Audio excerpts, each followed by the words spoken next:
How is it going now? How is it going now? Right, okay. You can just close that. Yeah, my microphone was a bit forked there for a bit, but I think I've got it fixed now. So, where was I? Yes. Let's see.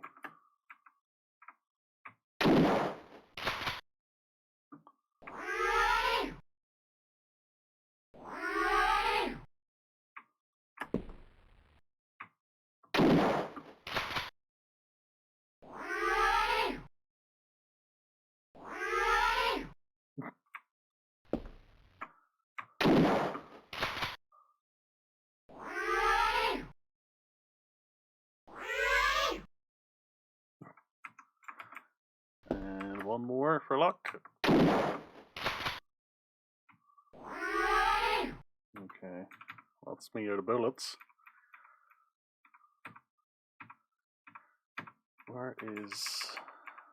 Yeah, here we go, the sword. Let's give this a blast.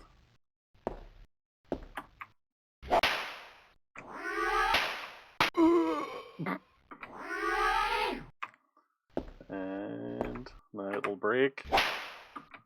No. There, it's broke now.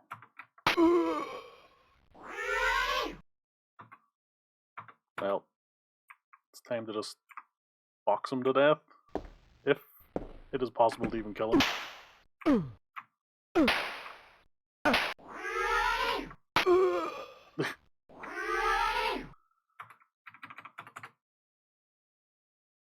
Flask.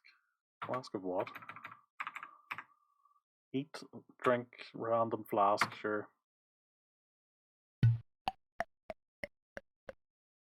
Wow. Oh. Delightful.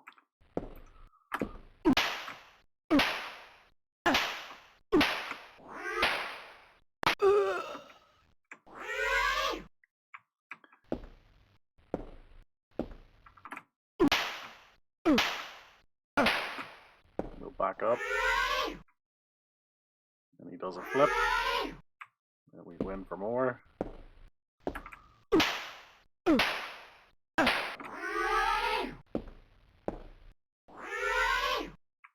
This is top tier combat mechanics here.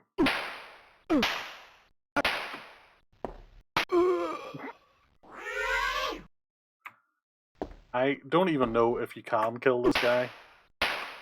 I would think that, like, given the number of hits he's already taken, you can't. And there is another solution to this.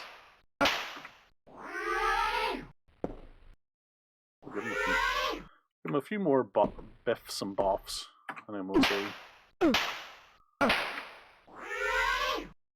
No, this isn't looking promising.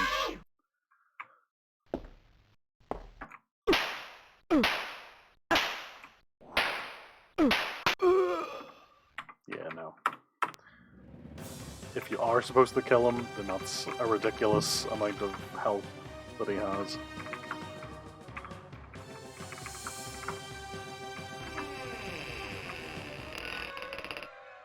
Right, there's nothing else to do. There's another one there.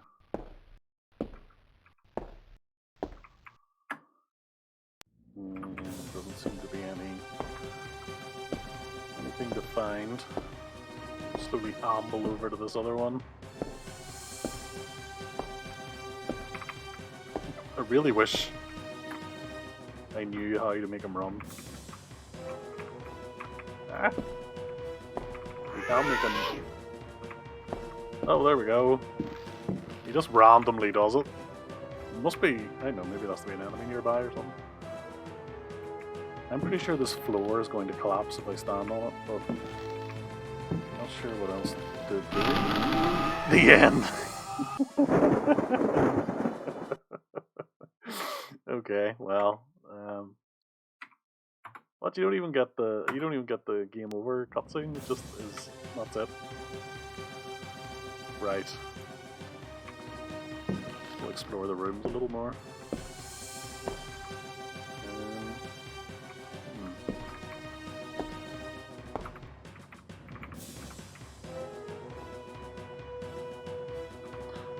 We didn't.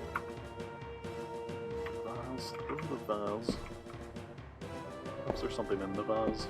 Let's try and throw it at one of these gargoyle fellas.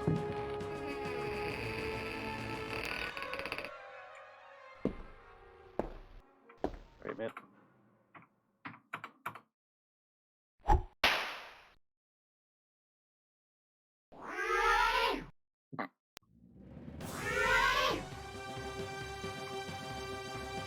Find a broken vase. And a key! See? I suppose I didn't necessarily need to throw it at him, but it's slightly more satisfactory.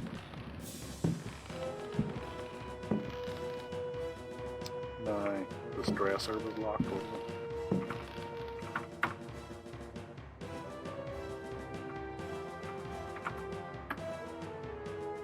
It's locked. Use. A mirror. Oh! Is that 2 mirrors? Okay. So this is where the Medusa thing comes into play, I guess.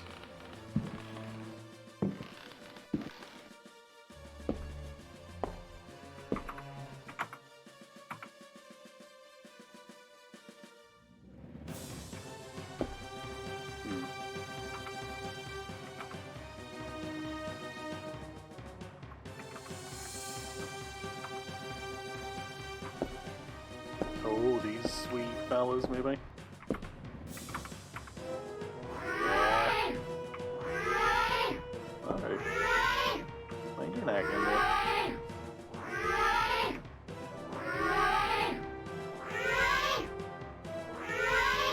It's just freaking frick out.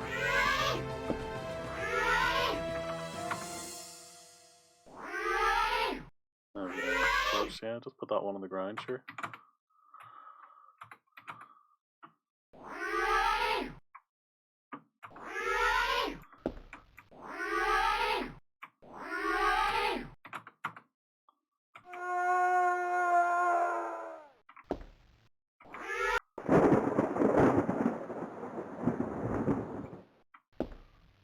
Is that them both dead? No, he's just... Oh.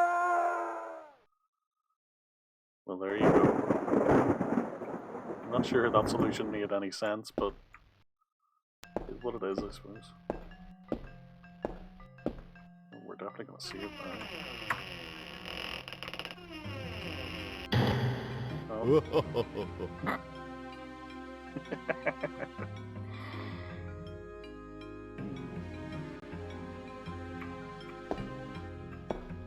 Hello. Oh, of course. Saw that coming. Have to box him too.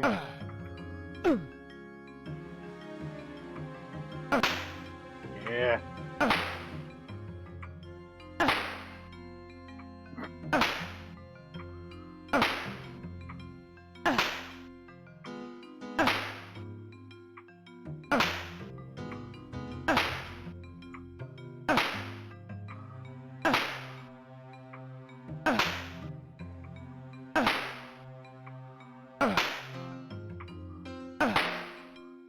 Your sword is not reaching.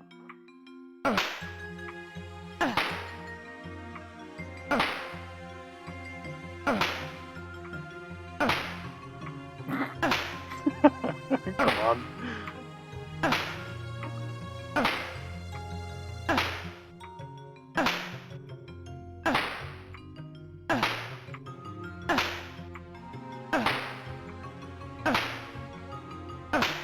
Beginning to feel that this is perhaps a futile effort. Well, I have learned how to kick faster.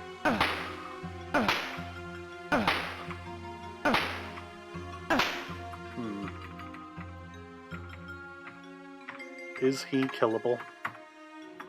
Age-old question.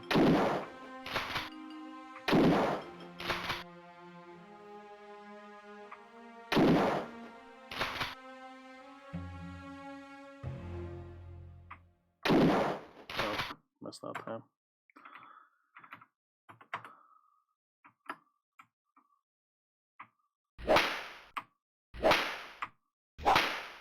It's not even facing the right way now. Alright, it's not looking like he's killable.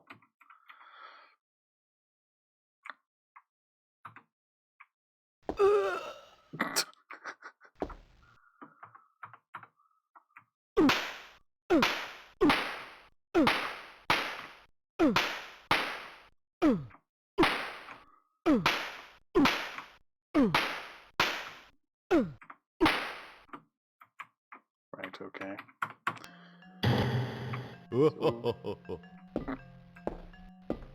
We'll just avoid going near him, I guess. It's locked, of course it is. Nice.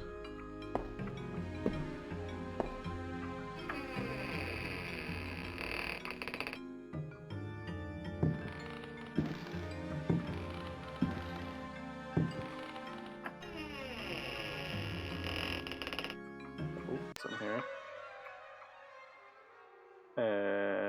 Oh, bat slime.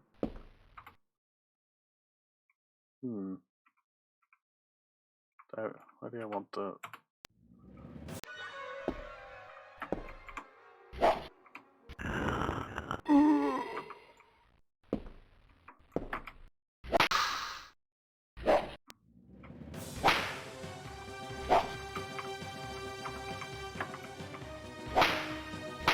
Oh, I can still use this, but...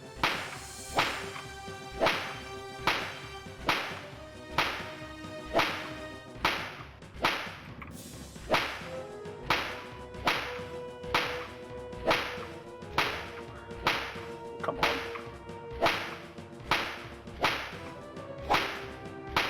Why do you let me fight all these things if none of them actually die?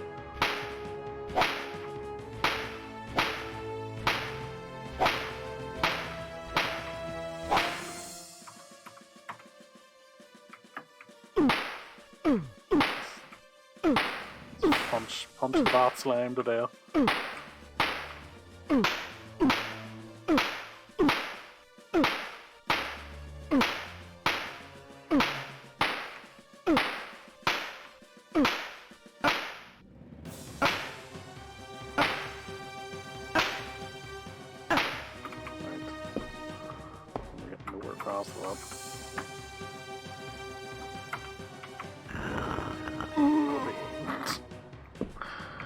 I'll be off, mate. See you later.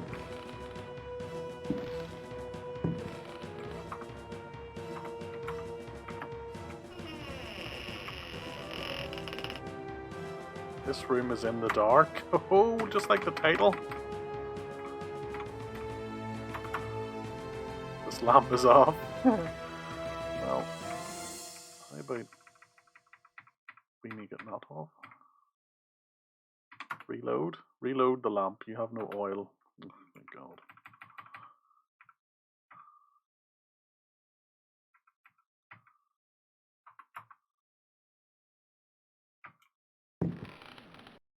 Okay.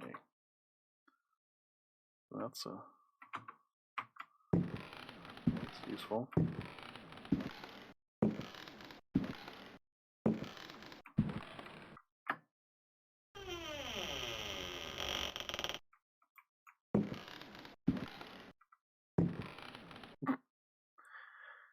He looks a little bit like the wee fella from Clock Tower. I'm gonna take some health.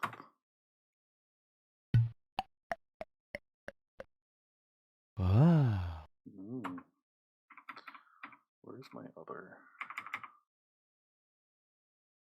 Any use to carrying that around? Let's open this one, get the flask out at least. Oh, that's an angle and a half.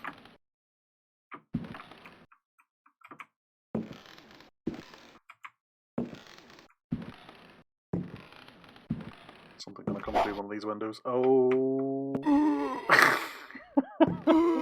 Ah, for flip's sake! Oh, great.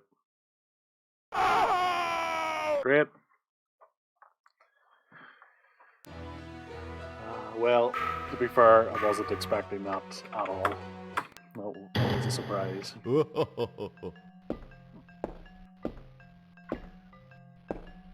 just want to defend from axe throwing painting.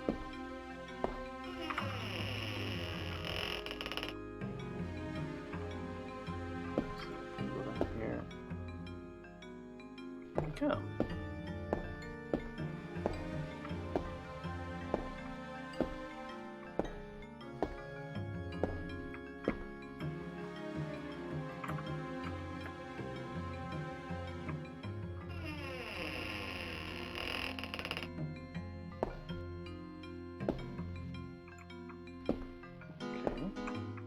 Pot of soup, yeah, sure. Stick that in my pocket, why not? Matchbox. Anything else? Nothing important. Another door. Some doors he opens by himself, and some doors you have to open manually. A little weird.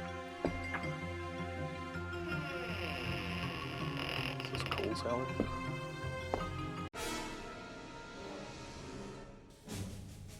Okay. There's an oil can at least. Oh, cripes. At least I know I can kill these guys.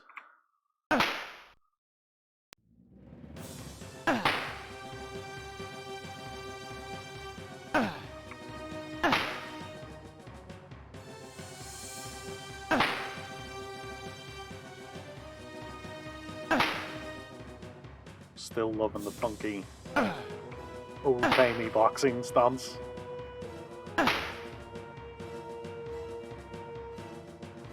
Oh, that's him. Is that him dead? Wonderful. So, the oil can. Lamp is full.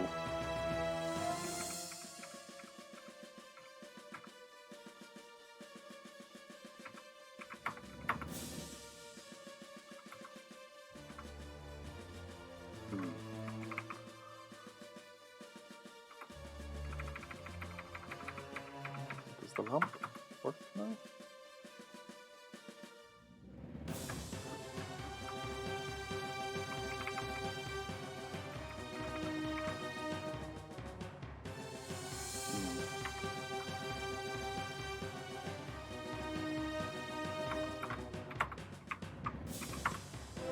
See the burrow we need at this point. I was pretty sure that that first oil can I had used to fill up the lamp, but then it told me that the lamp had no oil.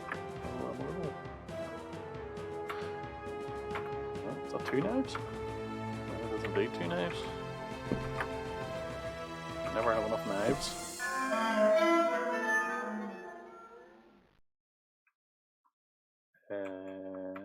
Okay. No water.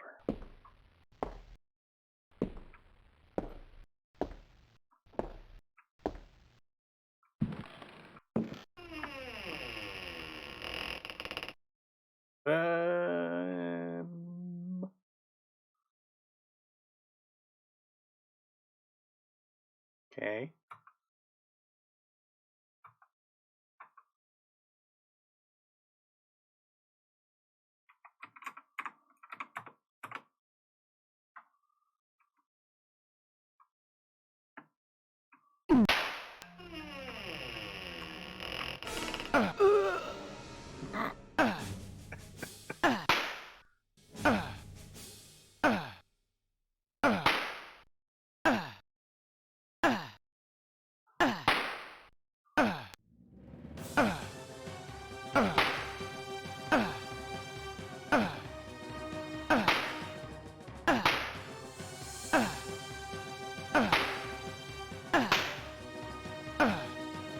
Can you imagine fighting like this in real life?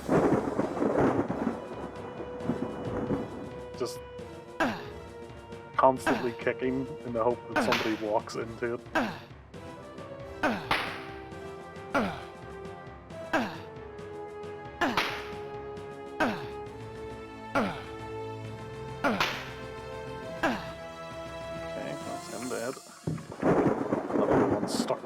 behind the table, so we don't need to worry about him.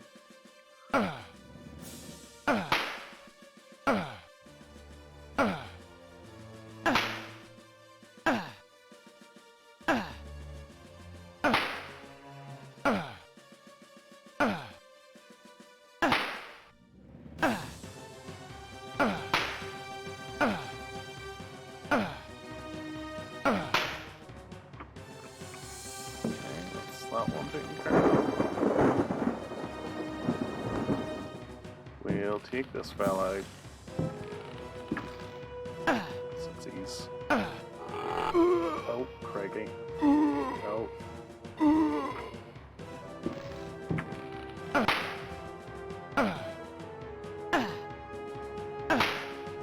You're overconfident.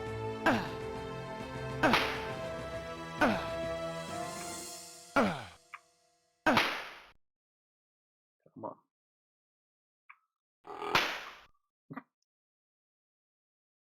Maybe be a little more strategic with my attacks. Okay,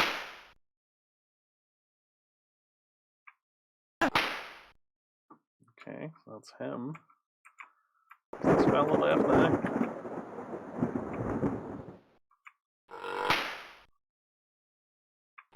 Oh, great time for a camera angle change.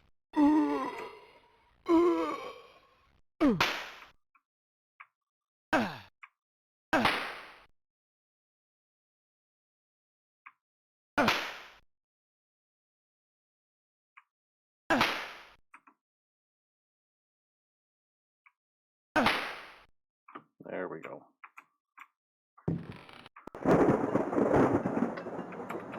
What is that?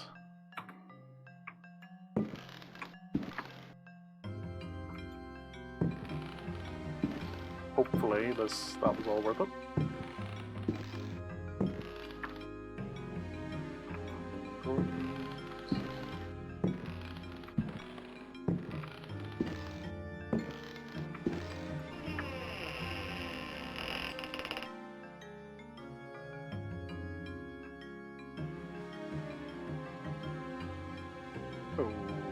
Okay. Oh, for God's sake. Oh! Alright, I've heard of secondhand smoke, but that's ridiculous.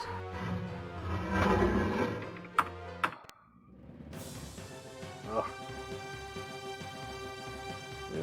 We'll come back. Not that we'll bother fighting all day in the game.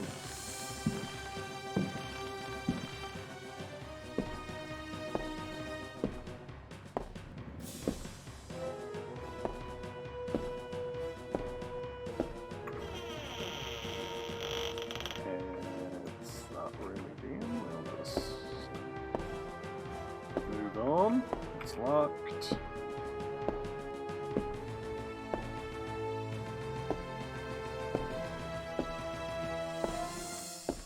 It's the smoke room again.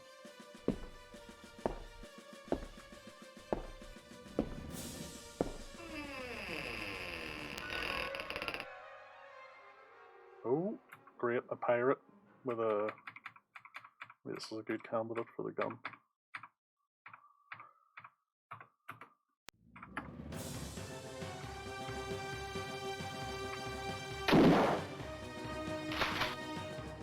Oh, great.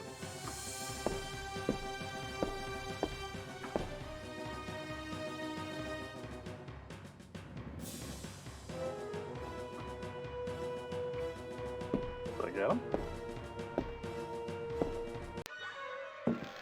No.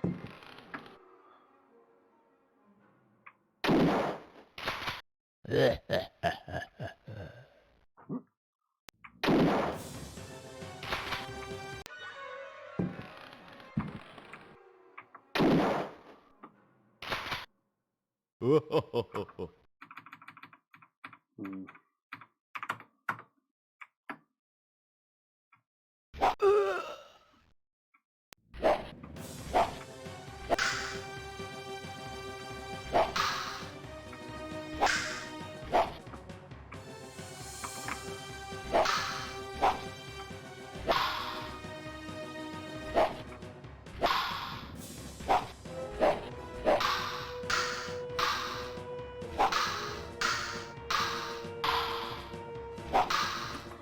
Yeah.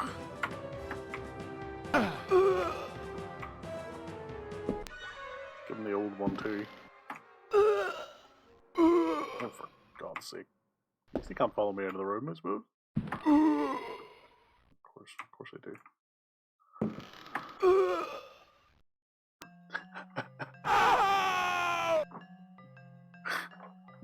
God's sake. The combat in this game is not a lot of fun.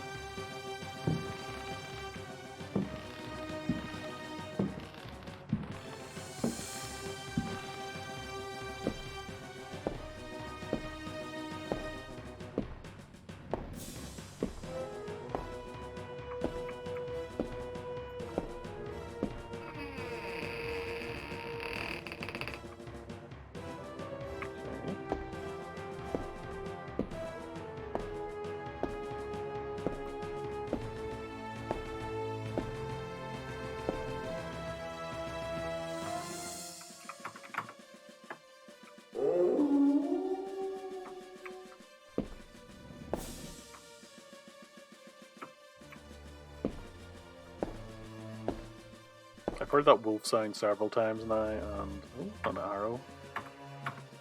Several arrows. Oh, great, brilliant.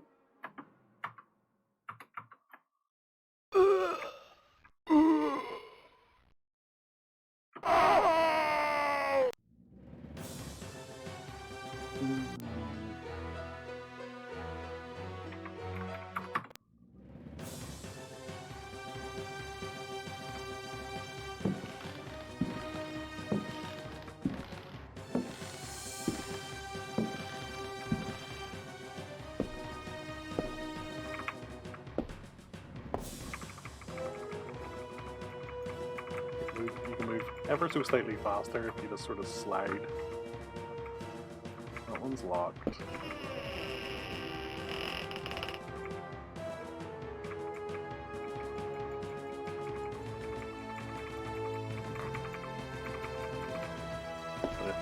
Not worth it.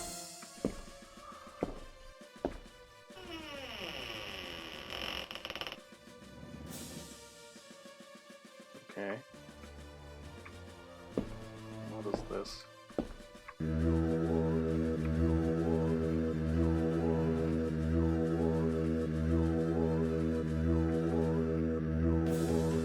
Joy.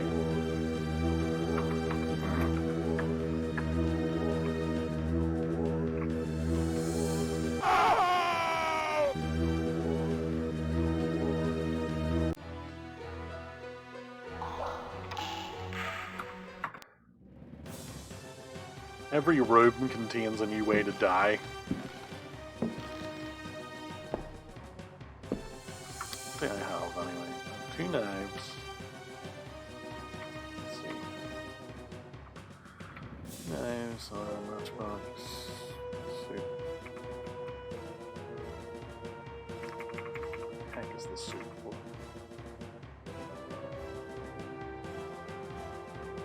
Just help maybe? I don't know.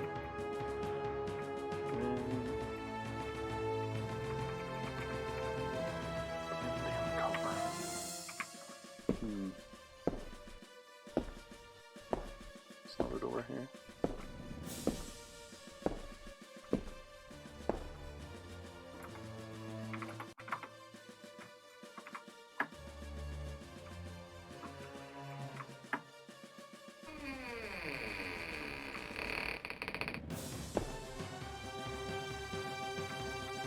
Key. There's a key right there. I can see it. There we go.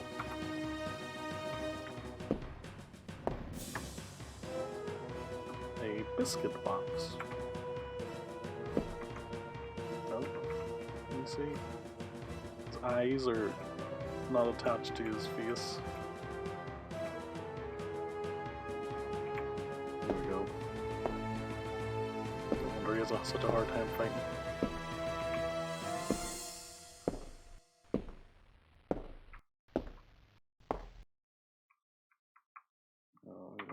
Save. No, to find what the key is for.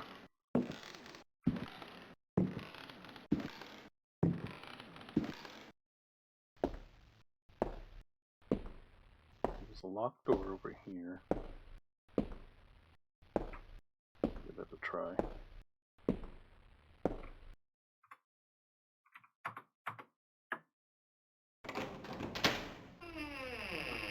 Yeah, the way.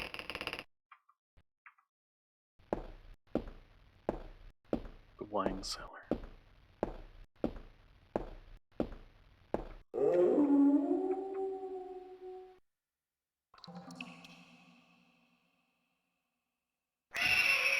Oh, come on. Not the rats as well.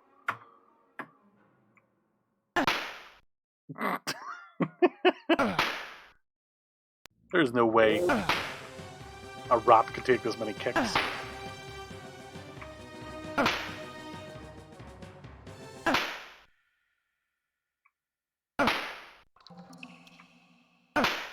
What is this?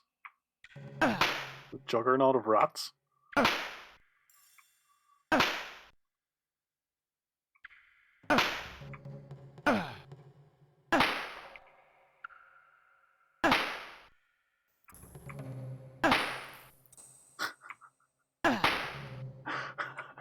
Come on.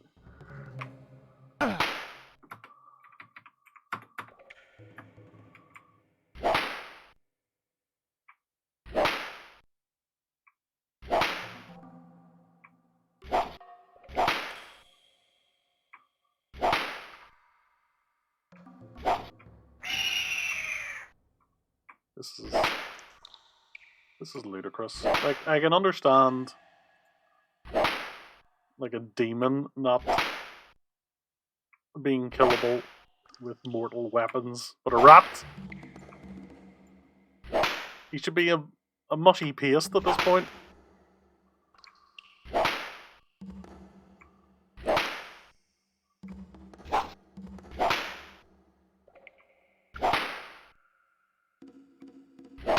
The biscuits, maybe? Here.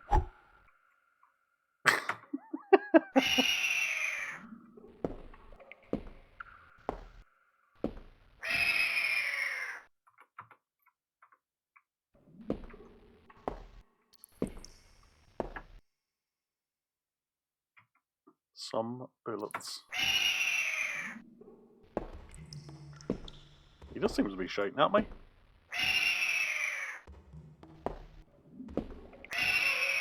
Who's his mate? Oh, okay, yeah, sure. That seems fair.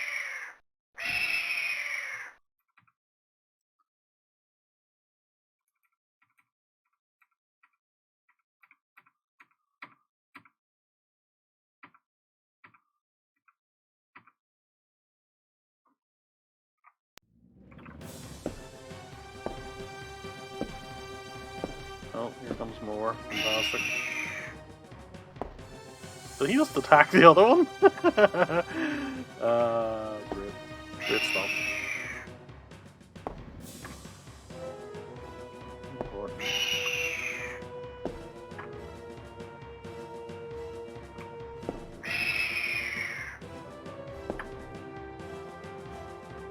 And those look potentially movable. Find a block. Yep, there we go. Right, lads. See you later. Oh, great, a meat tunnel.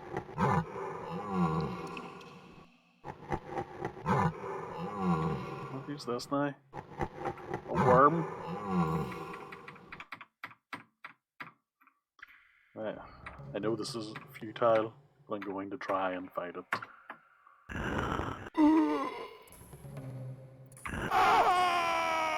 Okay, didn't even get a chance. Didn't even get a hit in. Avoid the meat tunnel.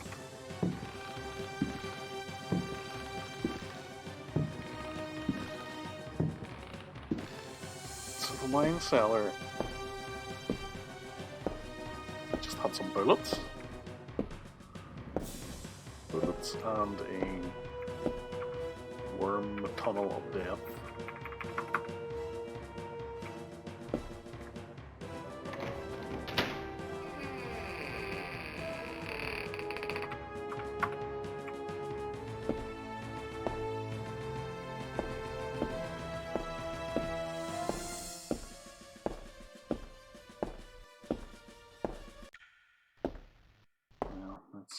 bullets at least.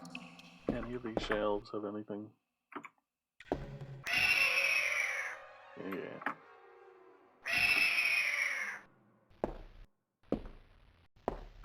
What kind of a noise is that for rats anyway? Sounds like a hawk.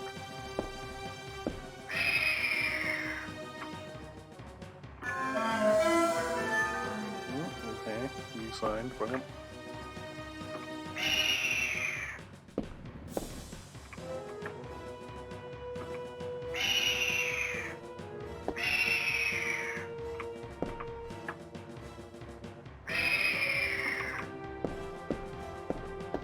It looks like you can run when there's an enemy nearby by double tapping.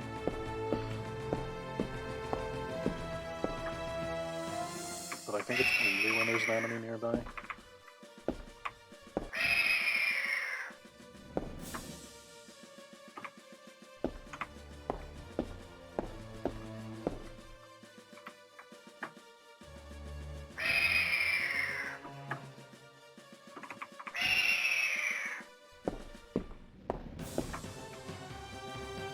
But Andy.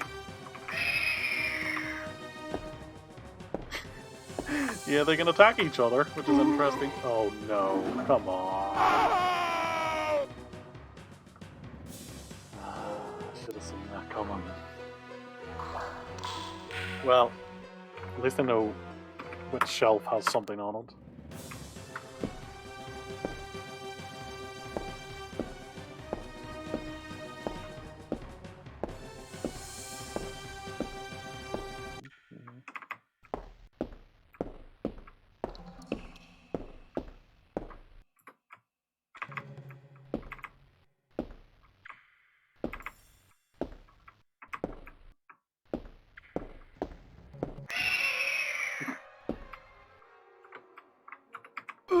Oh. Oh. Dad! Come on! Stop it!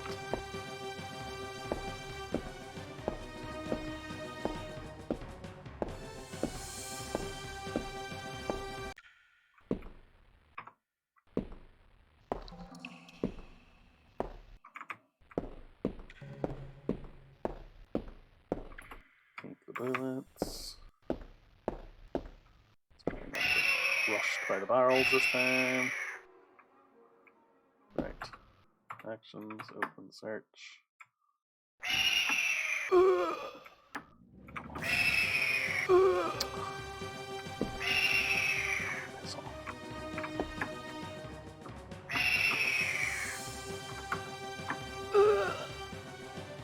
I think this is just an unnecessary annoyance. Psycho invincible rats.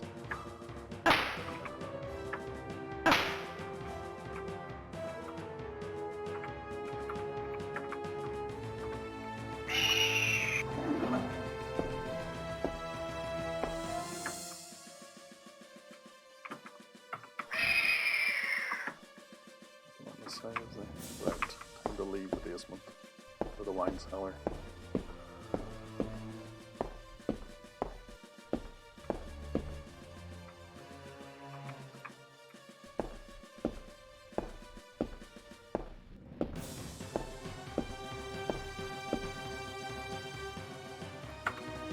Right, let's take a look at the book.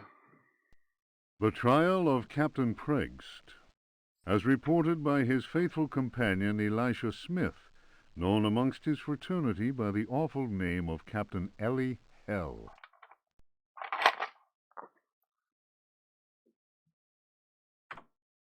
Transcribed from the log found aboard the wreck of the frigate Astarte by H. Hartwood.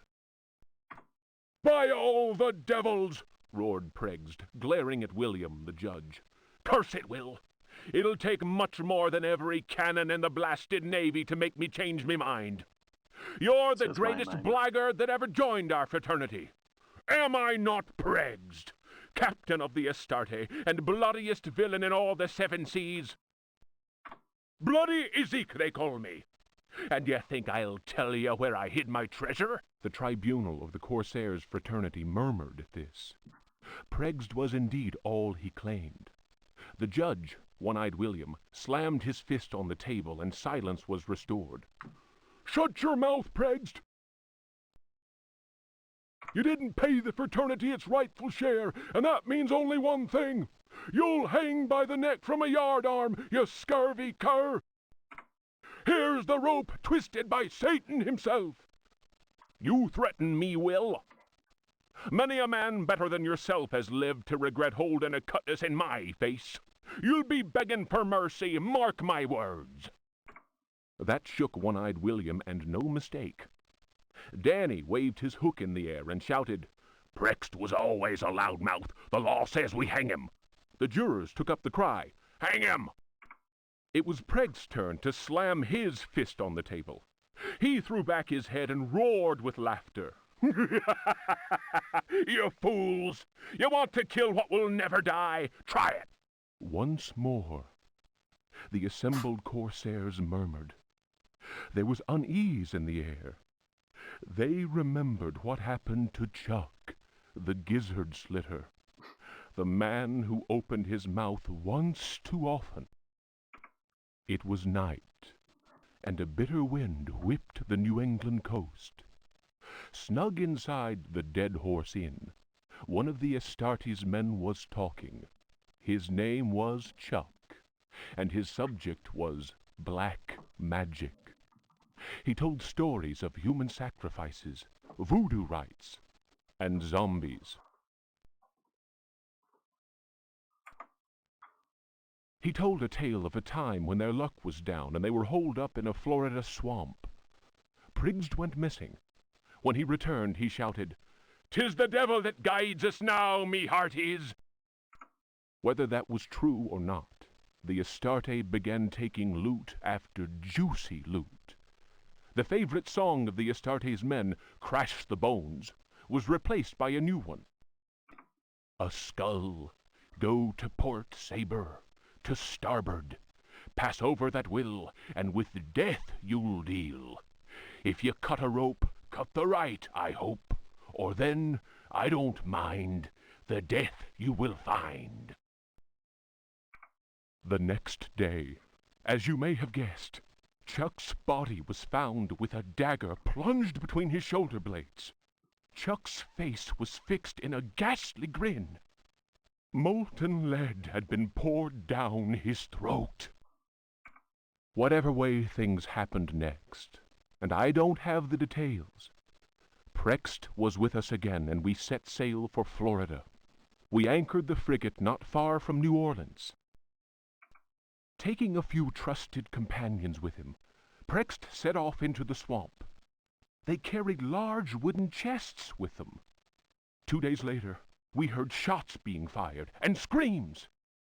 Preggst arrived soon after that and claimed they'd been attacked by alligators.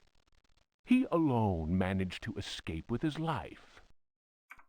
He went on to say that the time had come to share out the spoils of our many loots. I was given command of the Astarte, while Preggst handed 3 chests over to the crew. The chests were full of gold and precious gemstones. The rum flowed that night, and the stars shone bright. All at once, I noticed a tall man dressed in black. Preggst introduced him to me. "Here's a hearty mate. You can call him Keith. Many a tale he could tell." Preggst laughed loudly and held up a roll of parchment. "And his hideout, none better." The parchment fell to the ground, partly unrolling. I noticed what seemed to be a map of underground tunnels, a veritable maze of caverns. Preggst continued, "I'm giving up the pirate's life. The Astarte's in your hands now, my lad. She's a fine ship, and my reputation goes with her. Should any man call me coward, then break his head for me. I'm leaving you only because I found a treasure more precious than the purest of gold." Keith spoke to him then. "It is midnight. They are ready, and we must go. The stranger turned his cold eyes on me and said in a soft, chilling voice, "Sometimes Pregst talks too much. Forget what he just said, and maybe you'll live." The fellow's words froze the marrow in my bones, and it was all I could do to mumble, "I'll not breathe a word." The canoe slid away into the night. Their torches disappeared in the distance of the swamp. My snoring companions didn't hear the insidious rhythm of far-off drums. Hmm.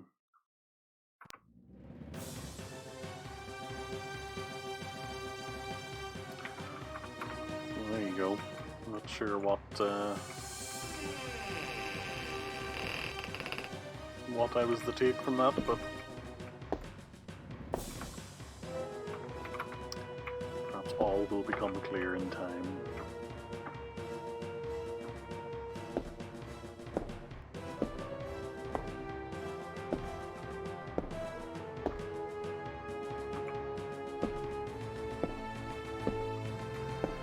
So if I investigate the statue, I get arrows, but then I also get assaulted by a bunch of spiders. Let's avoid that thing over there.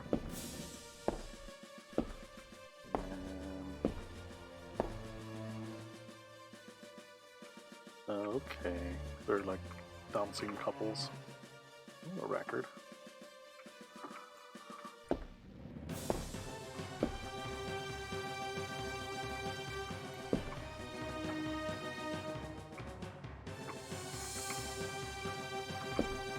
It's locked. Okay, right.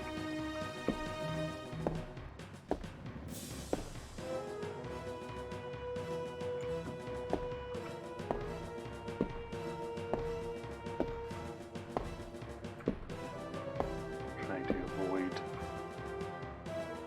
touching any of them.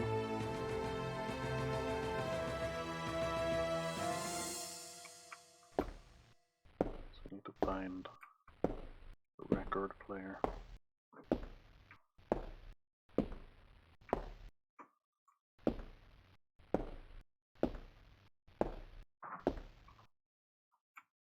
Was that in the room? Was that a record player? Behind the couples?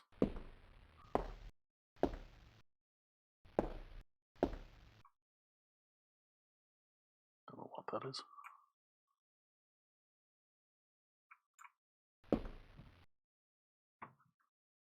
Hmm.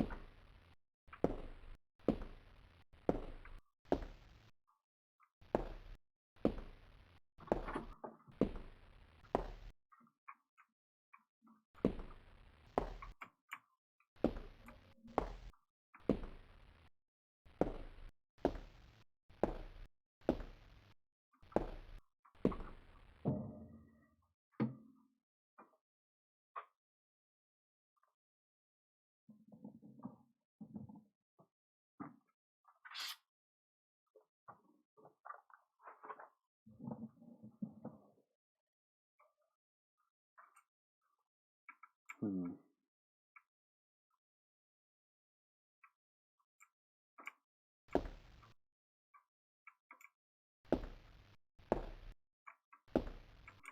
Locked. This is the zombie room.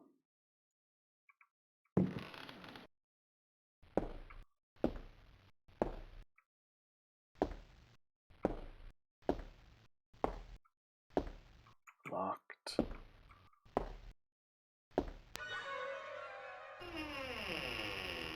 Oh, great.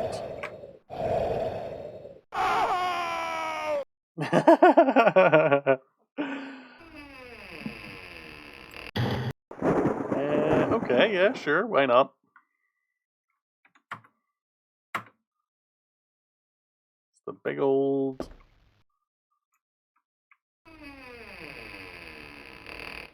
blob thing. Grab that record again.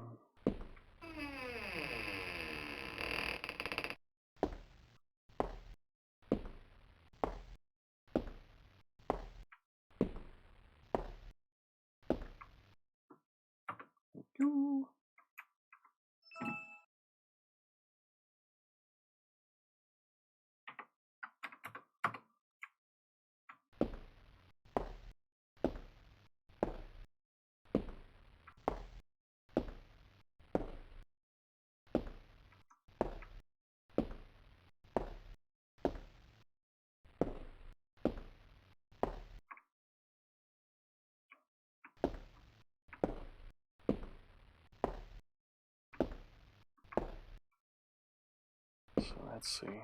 There's the zombie room. And next to it, there's this smoke room with the smoke that kills you. There's this door here that I'm not sure is at the front door. It has the killer blob. This is locked. And this room has the pirate in it, who I don't know if I can defeat.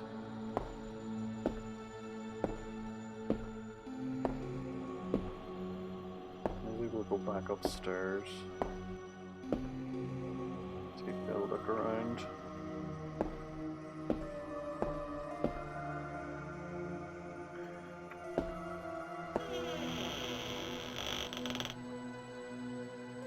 Ooh, record player.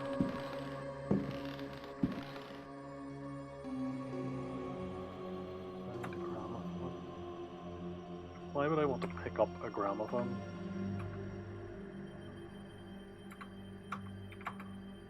No.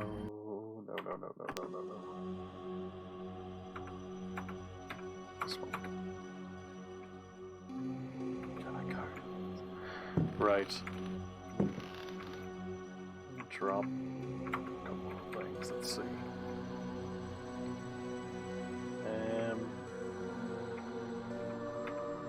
Don't need.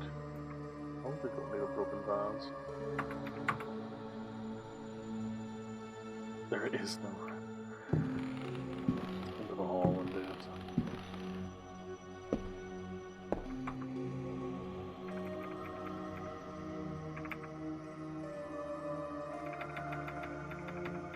And I put the bullets into the gun. Oh no, ammunition. It's a different gun, I guess.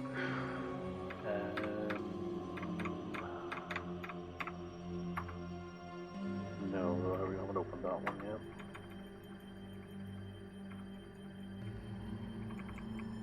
Yes, we could drop the oil cans as well.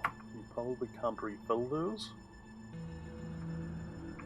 I'll drop that, and then I guess I'll pick up the gramophone. As you do. Cannot carry anything else.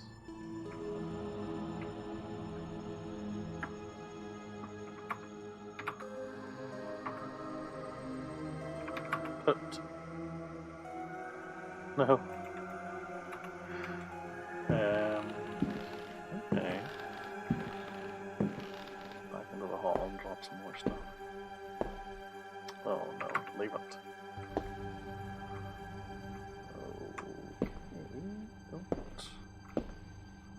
Anger the night.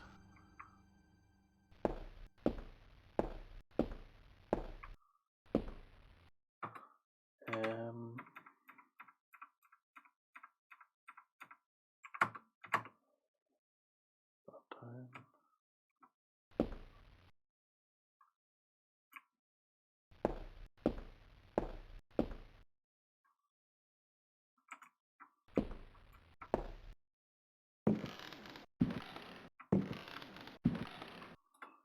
Right, okay. I don't know if you can pick that up. Oh, spooky ghost. Oh no, come on.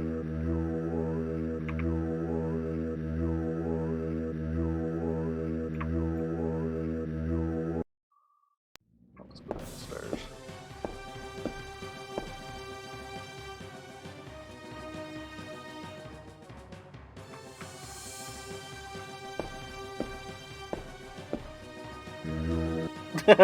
He's still there. Oh no. Yeah, he knocked me back down the stairs again. And I'm dead. Had to make sure I was safely at the bottom of the stairs before I died.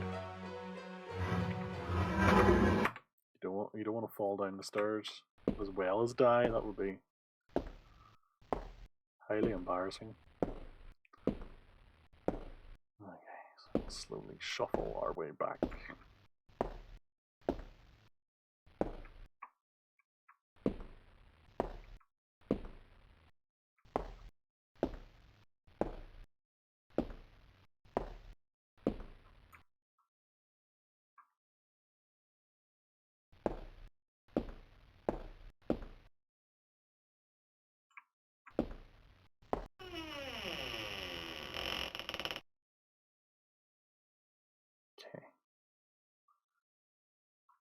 Don't anger the ghost. Find a gramophone. That's fine. Use the gramophone. Use the record. You'll nothing to listen to at all.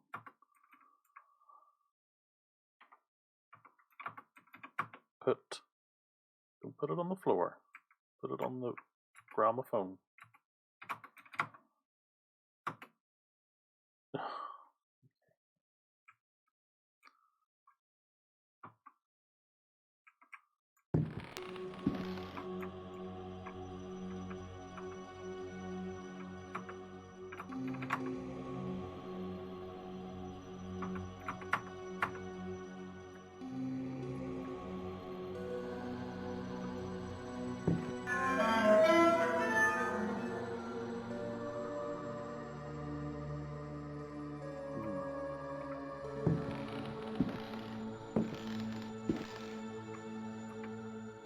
Like,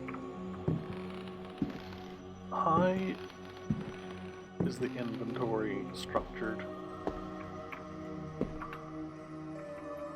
Does each item have like a certain size? So I need to drop lots of things to pick up a gramophone because it's big?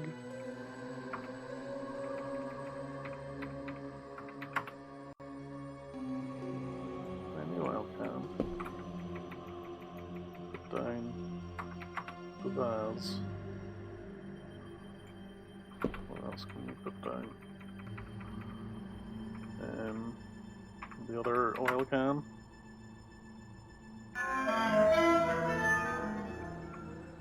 Oh, leave the vase, please. What else? Anything else?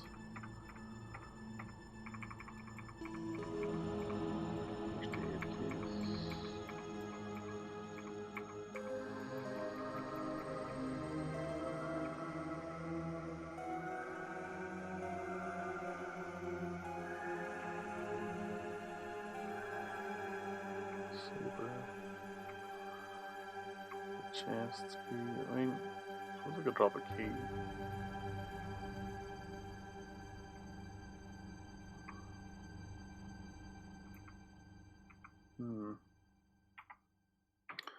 Let's see if I can pick up the gramophone now.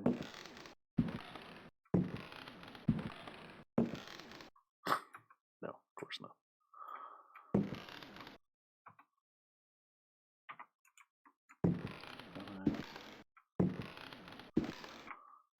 Search this. Box of cartridges, okay. It's handy. Ghost still seems rather docile. His opportunity to save.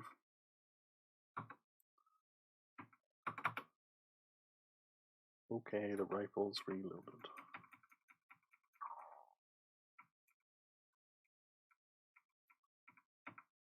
Indeed it is. There we go.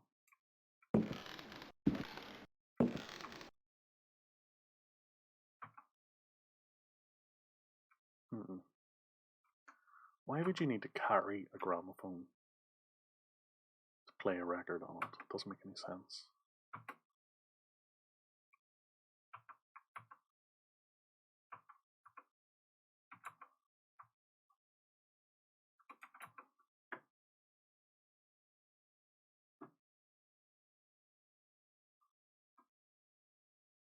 Guarantee if I try to get this thing on the mantle, the ghost will come to life.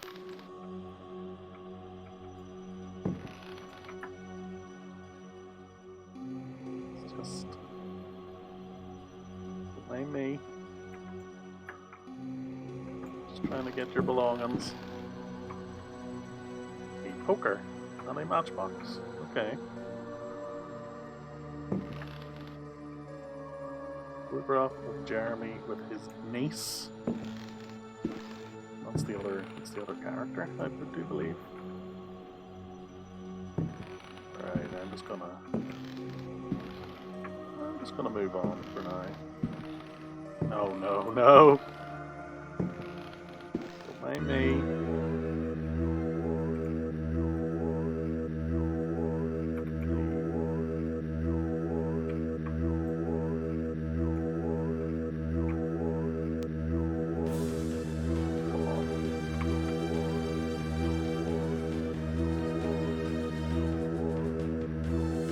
No, not the slime bath.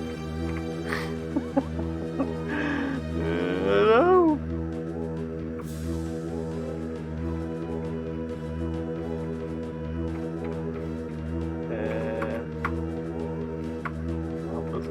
So much to use the matchbox for. Brilliant. Brilliant. Well, at least I know how to light the lamp. Let's see, can I get... Let's see if I can get this stuff without triggering the ghost.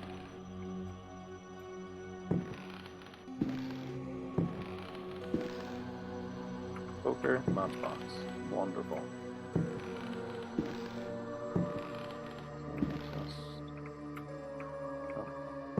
The gramophone. That's fine. Okay. Successfully escaped. Let's go investigate the dark room.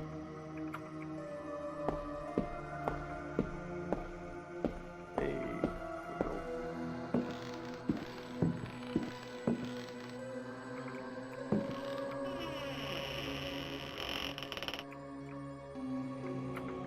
okay, use the matchbox.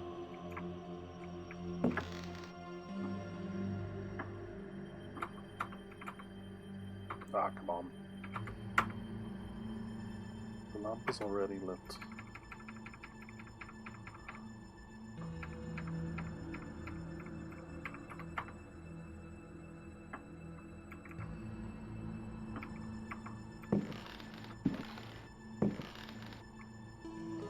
A very heavy statuette. You can't carry anything else. Find a book. Okay. Let's go. A Brightness from Afar, by Lord Boleskine, an account of his celebrated voyage to New England, 1824, Alistair Publications, Cambridge. Following a splendid journey, the sunny harbour came into sight. The locals were much impressed with one's arrival in their midst. One had time to sketch several of them and notice signs of degeneracy. Some children showed one their queer hands that would inspire uneasiness. Upon the promise of a few coins, a child is undertaken to reveal to one a most prodigious phenomenon of a natural order. One admits to being skeptical as to the prodigiousness of the marvel, whatever it may be. Indeed, one suspects it to be little more than an evening stroll to some charming wooden hut situated in the forest hereabouts. One will none the less go, for it is always well to submit to such local enthusiasms. One admits to being somewhat flabbergasted. The Milky Way shone like the fires of the apocalypse from the inky celestial vault. Certain distant stars, normally invisible to the naked eye, were clearly visible, glittering indeed with a strange intensity. The heavy clouds that had settled above the village had no hold over that place. It would be pointless to offer here the names of the constellations one perceived in utter clarity. Apart from the interminable length of such a list, one might conceivably risk being charged with exaggeration. The cross cast its shadow on the ground. The sea in the distance was dead calm. Tonight, one will return to that spot and draw those stars. Tomorrow night, one will at last see Halley's comet in all its brilliance. The youngster will carry torches, despite one's developed sense of direction. Honed by years of travel, one feels incapable of finding one's way through the dark forest unaided. The drawings will, one is convinced, set light to the souls of men. Such a moon! One lost count of the craters, so sharply was their definition. Loath as one is to seem excessive in one's appraisal, one cannot but feel that the forest clearing is indeed a place outside the common laws of time and space. Surely it is not an hallucination.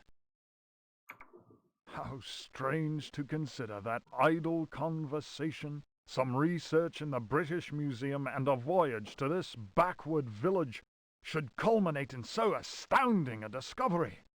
It may be that others have noticed the extraordinary nature of that place.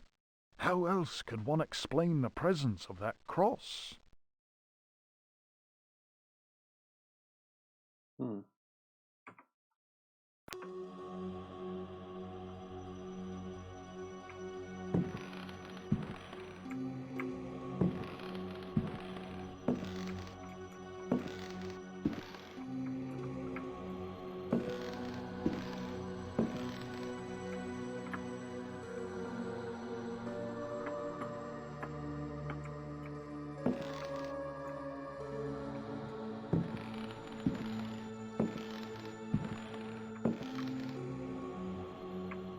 Okay. There's anything else to see here?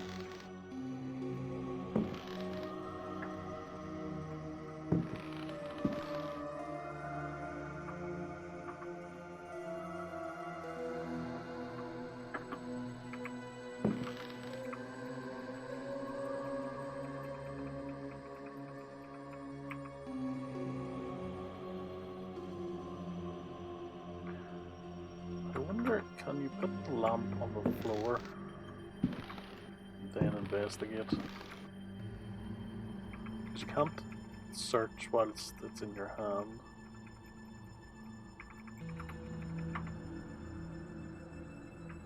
Okay. No, he's trying to fight the wardrobe. Nothing important.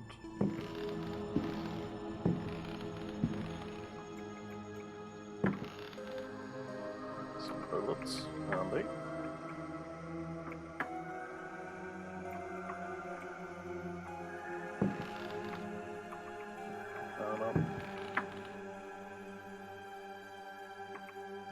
Mysterious squares on the wall that seem to be important. Right.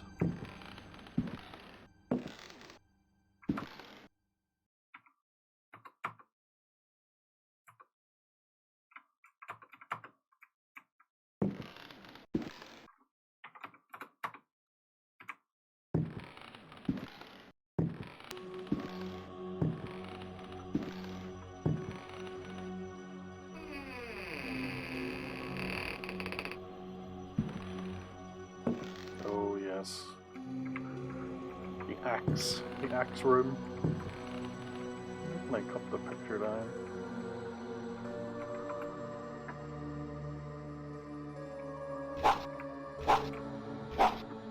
No.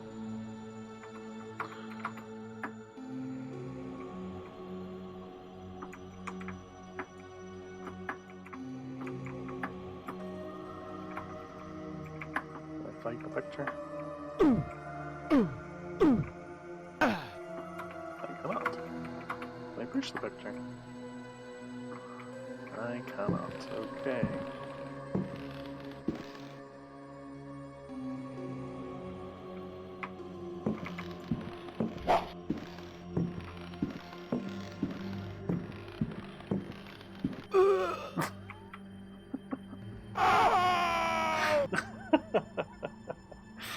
Give it my best shot. They're homing axes, so.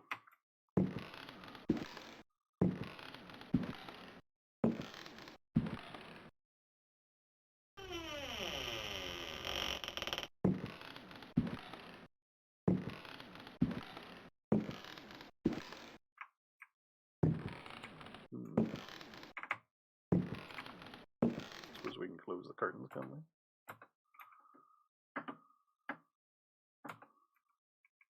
Oops. Close. Close curtains, please.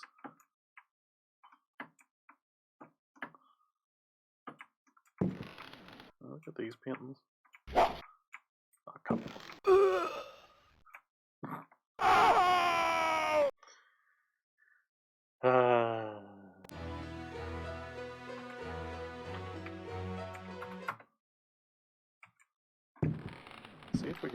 it to that door. Halfway down the hall.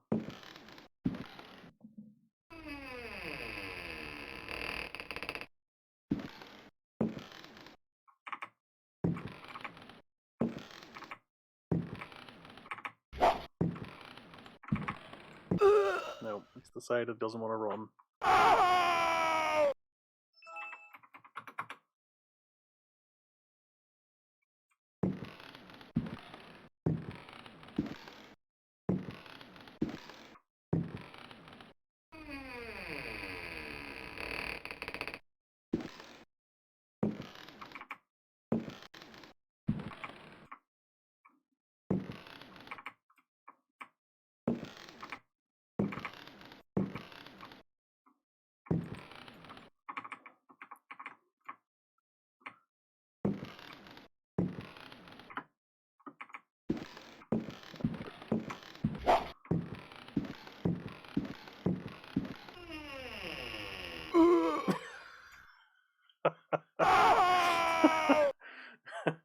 Well, we made it to the door, but we still died.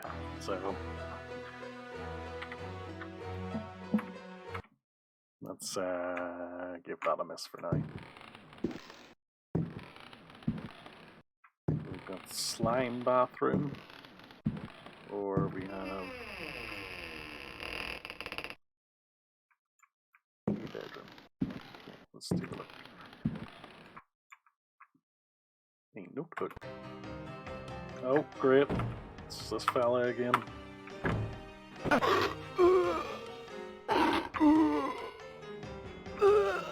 come on.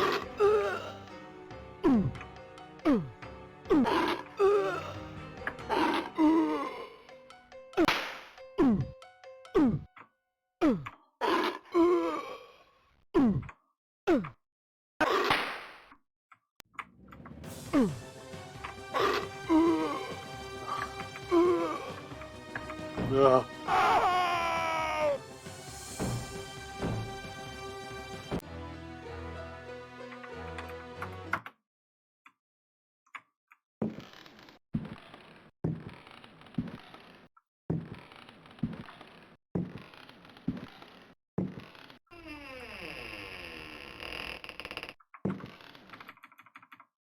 Let's knife him.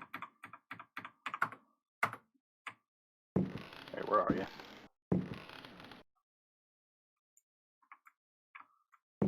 Behind the curtains.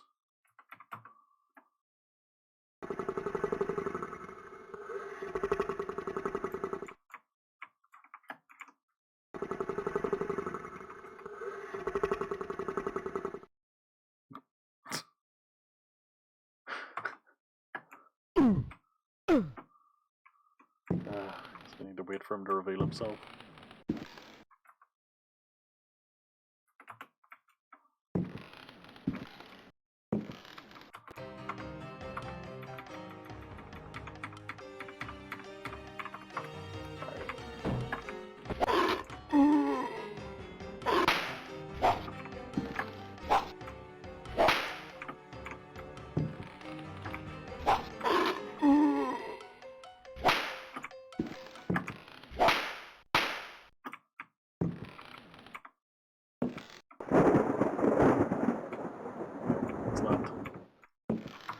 It's not taken care of. Right, what's in the notebook? Diary of Jeremy Hartwood.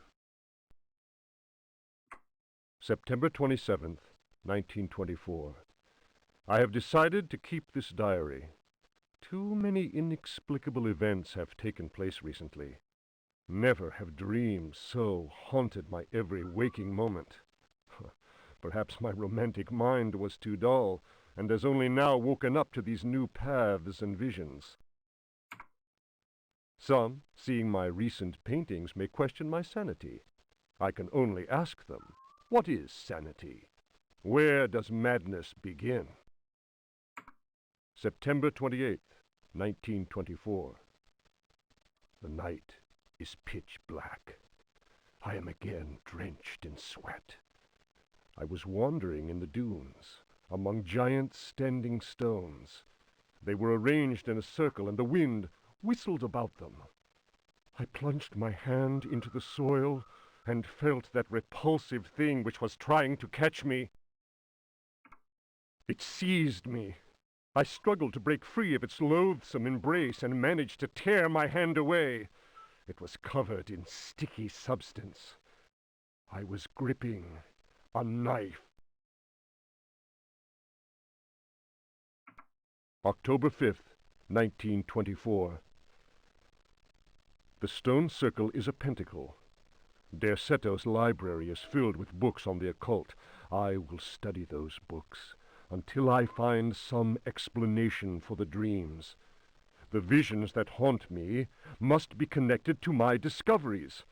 I shall have to undertake a profound exploration of my dreams. December 16th. Dear God, I have found the knife. It was hidden here, and what I have learned fills me with apprehension. It is a sacrificial dagger belonging to some unholy cult. The thought of that blade tearing through human flesh horrifies me, yet I must continue my research. Derceto is a storehouse of treasures. Was my father right, after all? January 23rd. I spend all my days plunged in dusty books. The servants are convinced I am mad. At night, I awaken them with my screams. The dreams are draining what sanity I still have. I have tried staying awake, but in vain. My visions have changed. No doubt the influence of my father's research.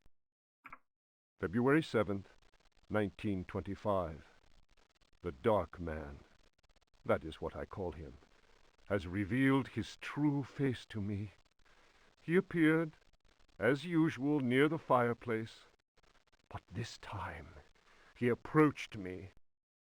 His terrible smile will haunt me to my dying day.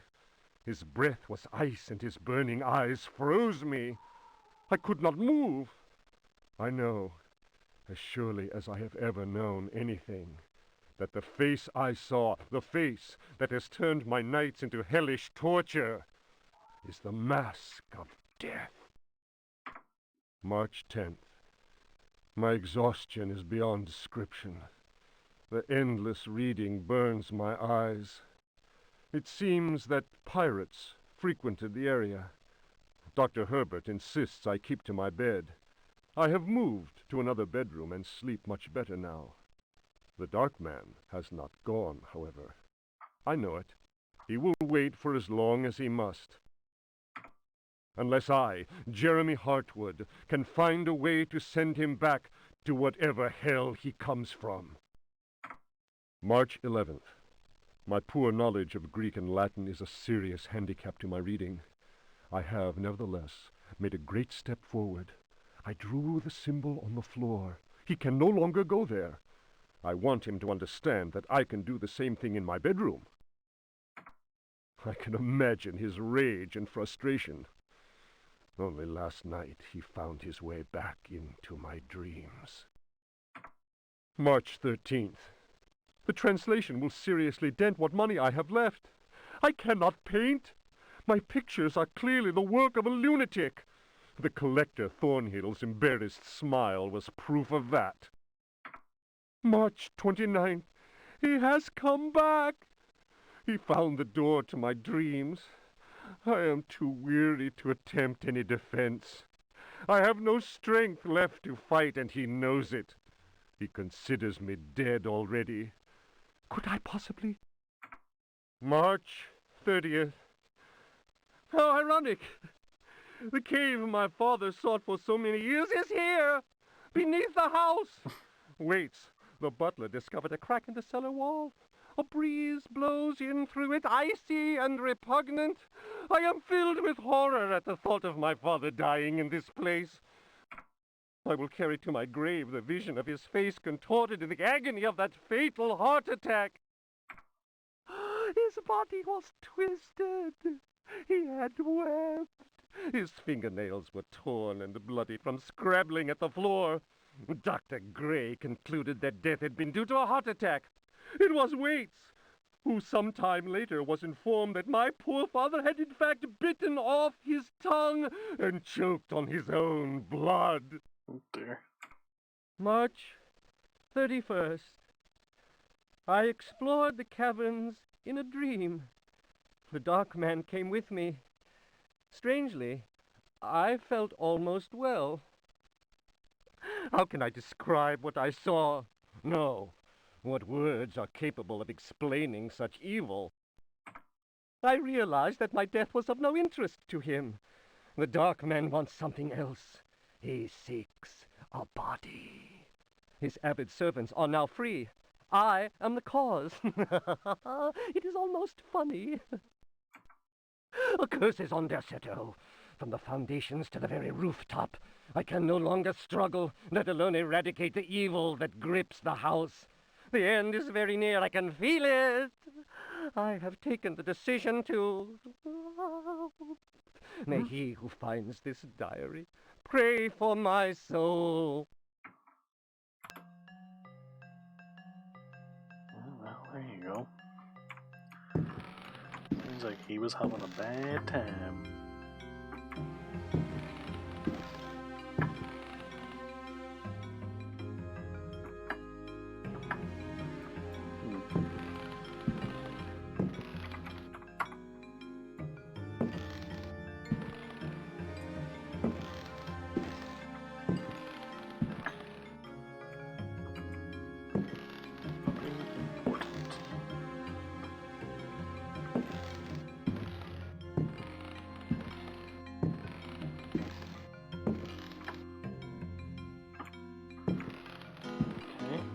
See in there.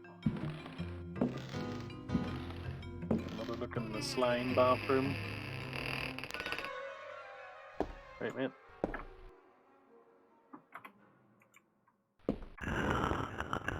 Find a job. Right. Go on.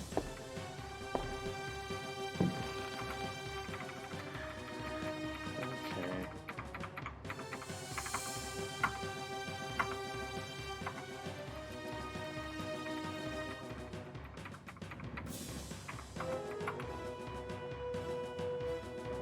There's the... Let's dump it in here. Drink the flask first. Get some health back. Ah. Flask. I mean, do we really need all these empty items?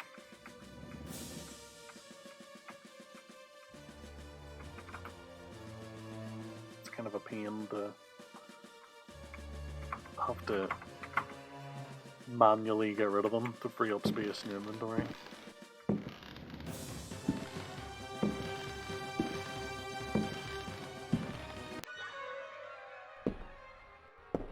Just here for the medicine, mate. Alright, see you later.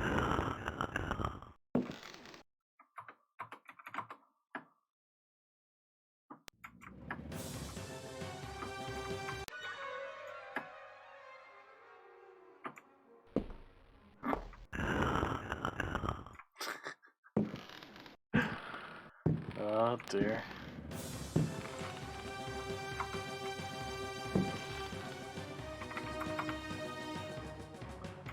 Right. This thing here, I forgot. Oh, yeah. Okay.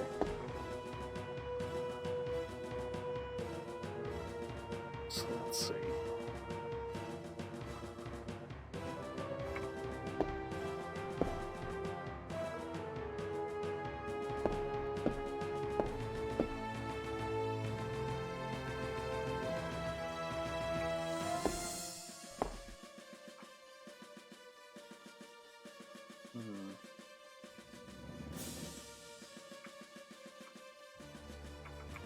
Should I aim to pick up the gramophone? Free up more space. Let's find a room that we don't think we're going to go into again.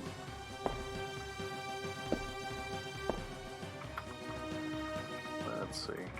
Let's open this. Keep that. drop the case.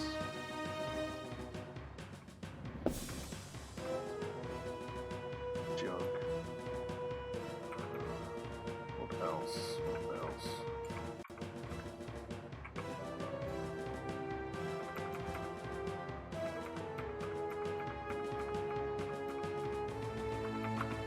Load the rifle. A block.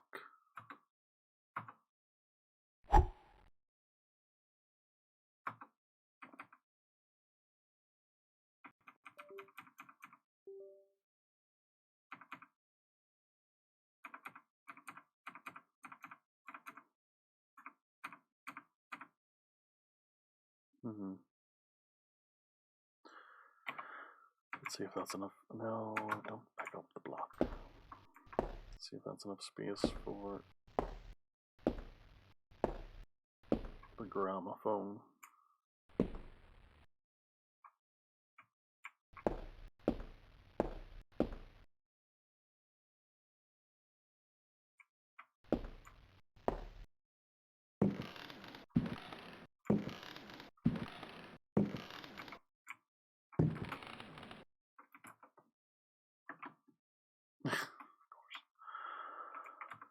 Right, what else can I get rid of?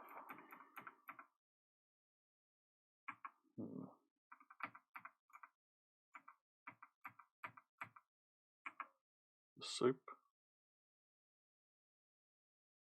Seems like it would be quite a large item. Put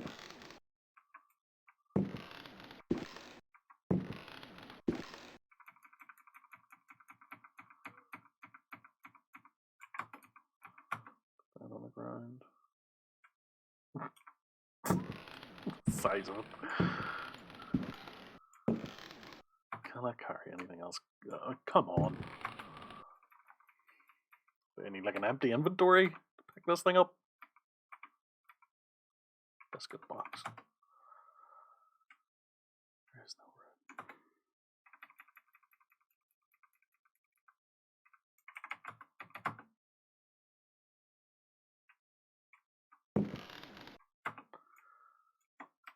Break.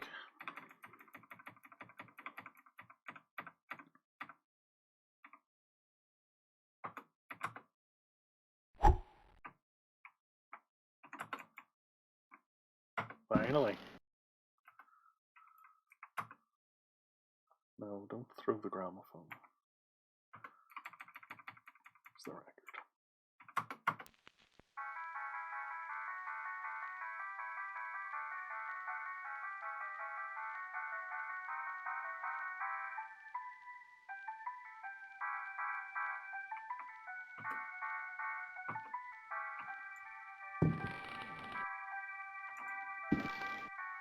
Perhaps we play that for the dancing people. Let's see at the very least.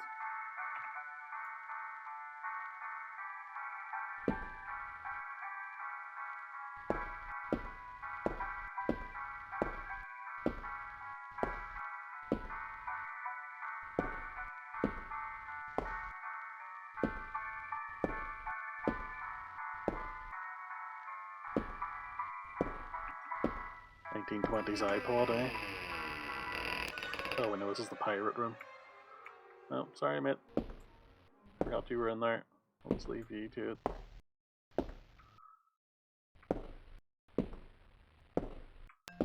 Locked.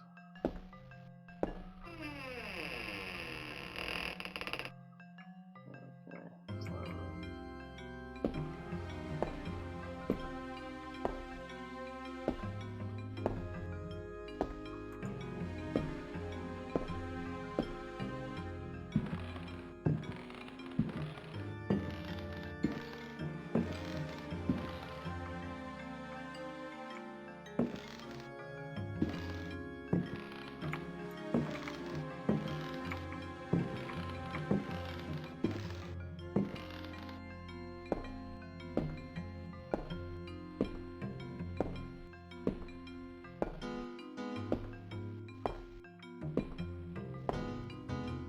Here we go.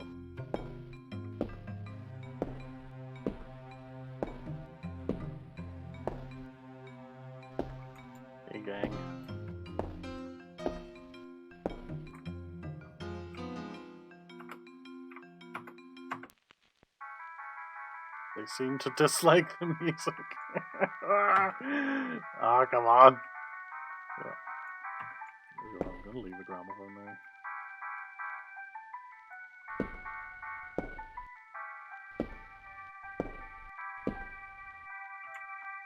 So I need a different record.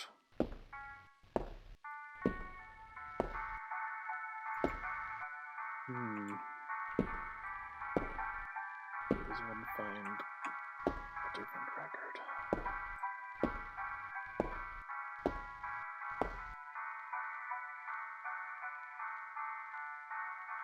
Okay, lads.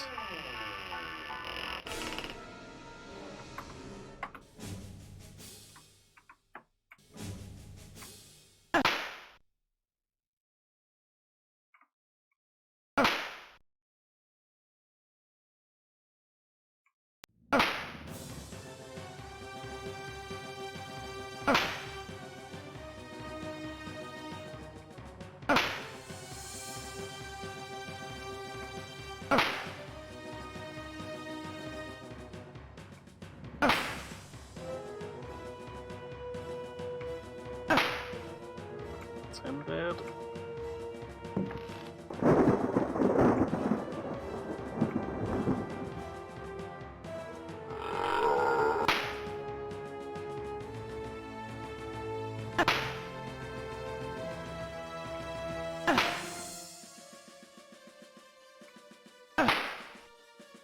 Come on.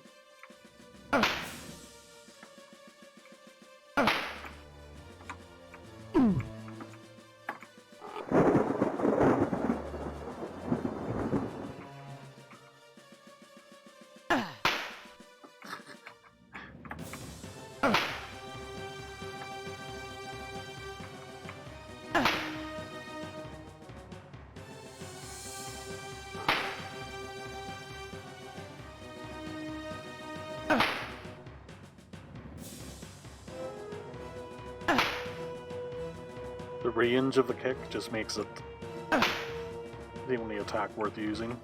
Because if you get up close to punch them, there's too much risk of getting hit.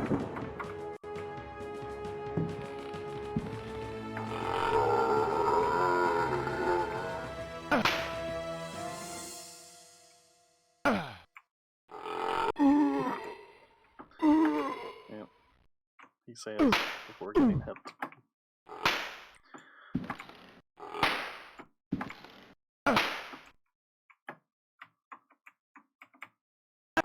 Oh, for goodness sake, come on.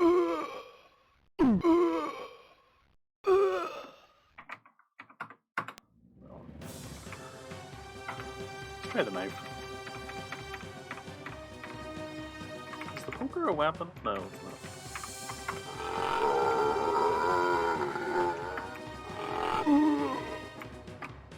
Yeah, the range of this is pants. Stick with the tried and true.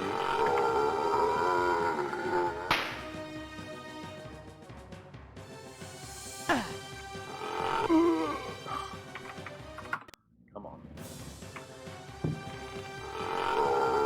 It's very difficult to judge the distance with this perspective and tiny resolution.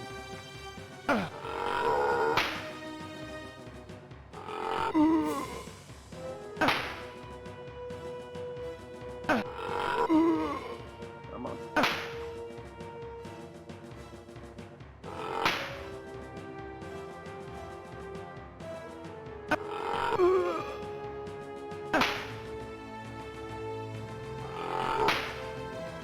we go.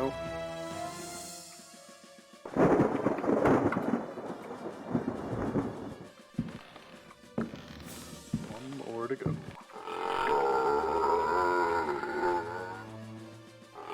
Oh, come on.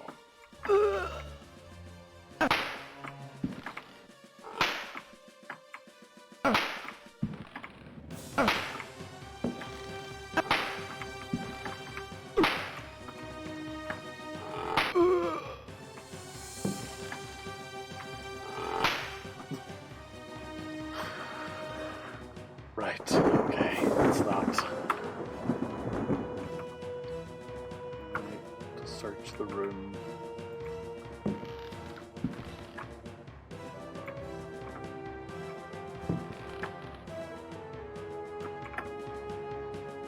Nothing important.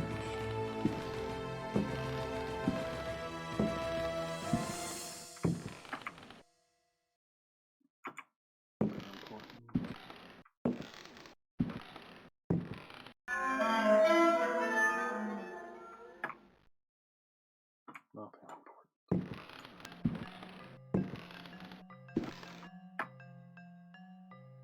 Right, great. Nothing.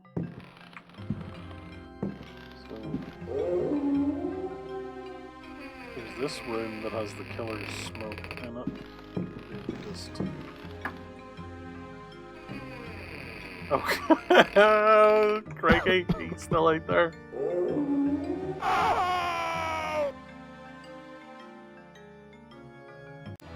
Yeah, great.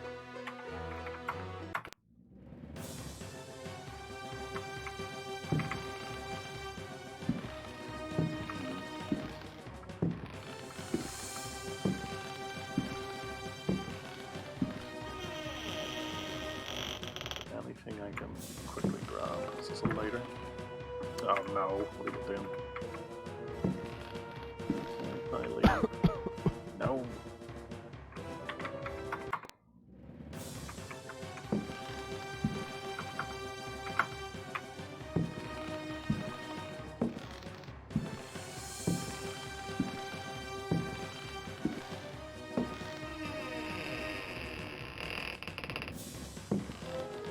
Grab the lighter. Turn around.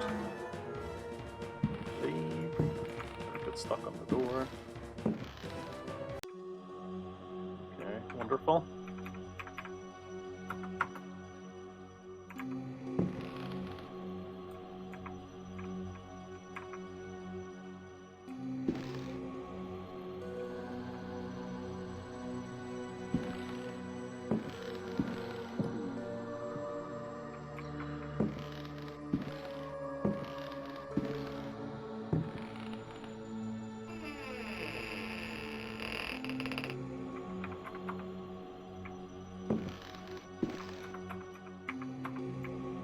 Pirate out here.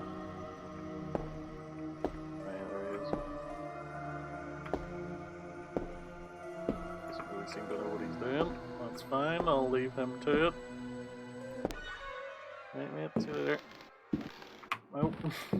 He saw me. Is there a book here? There was. What's this? This is nothing.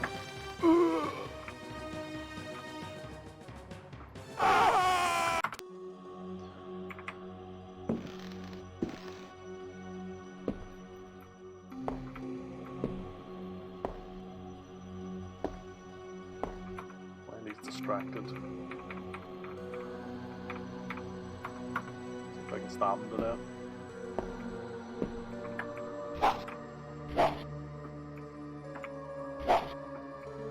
Probably not.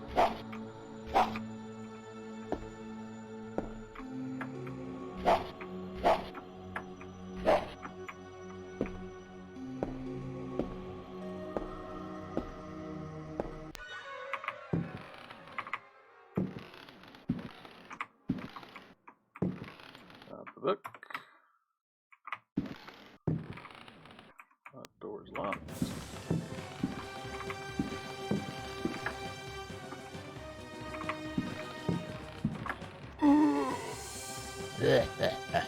So he backflips every attack, so you can't hit him.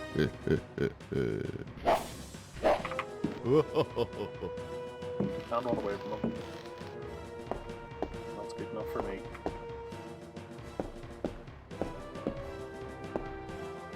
Right. Let's read this book. Daemonia Particularis, Signs and Rituals, by Heinrich Cassel, Ring Publications.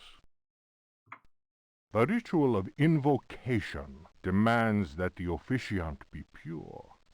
We have already described the complex operations to be followed in order to call those that sleep in superior dimensions. We shall, for the present, limit ourselves to the sign of mutual recognition used amongst their number by adepts of the cult of the Old Ones. The sign also serves as protection when in the presence of a servant of evil. The sign resembles a blessing, save that the first and little fingers are both folded beneath the thumb, whilst the second and third fingers are held up. It would appear that this sign has no effect on adepts of a certain rank with knowledge of particular secrets contained in the Corpus Demonicus. The use of such signs is not without considerable risk to the user during any attempt to call upon those from without.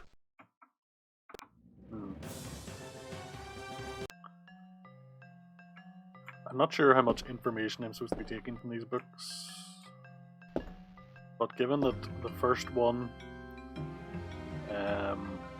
regarding the Medusa myth did actually have some relevance to one of the puzzles, I think there is probably something to them.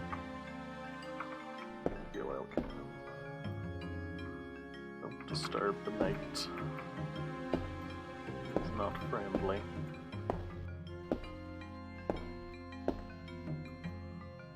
Locked.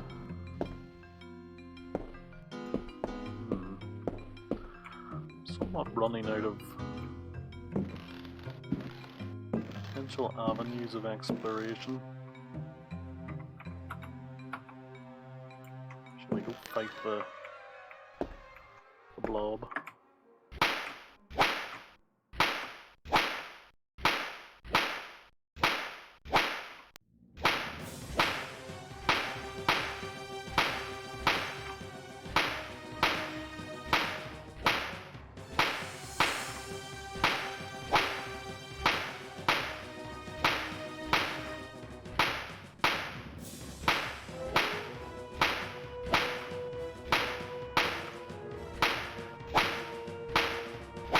Yeah, unkillable, I'm thinking, at least with conventional means.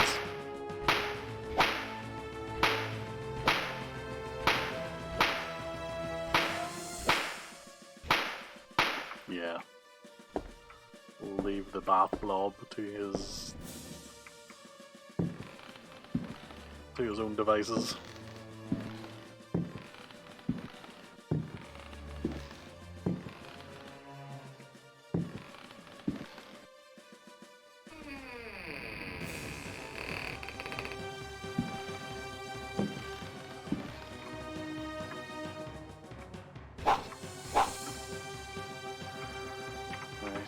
Let's see if there is any way of getting down this hall without getting an axe to the back of the head. I need to be able to run, but there's no obvious way of enabling the run. Come on, come on, come on, come on, come on! Ah, for...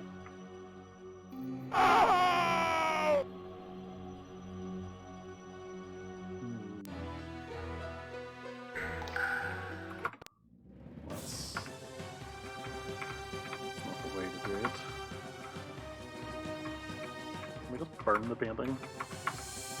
That'd be handy.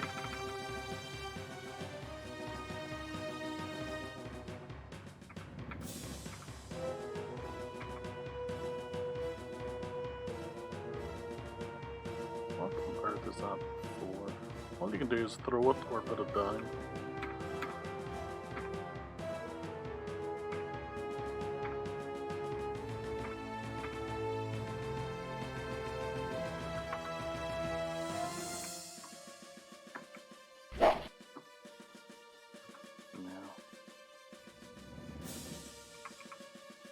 Oh, can I put...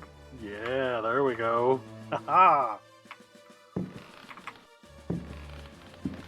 Yeah, axe your way to that one.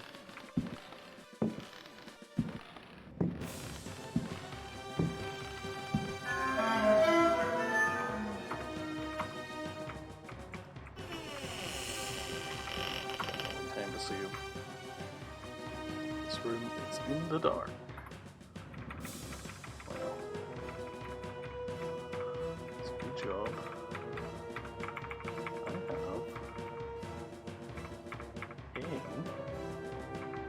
pump.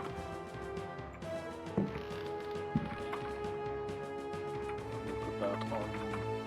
Whoops. That's the wrong thing.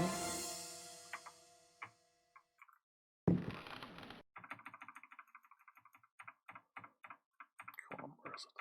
Let's see. Oil lamp. Put.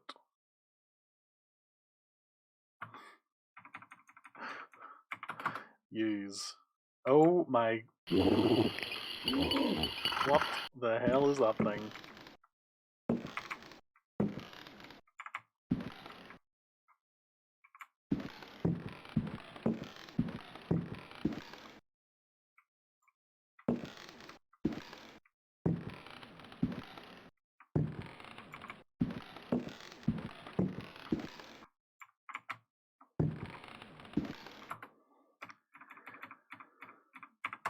Put the oil lamp on the ground. Can we fight him? I don't think so.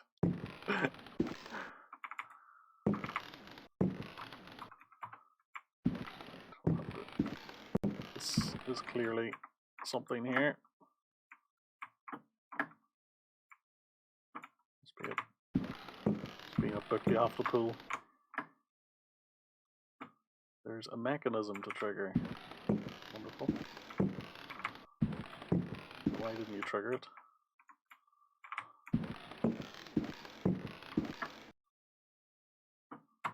Take the book, sure, why not?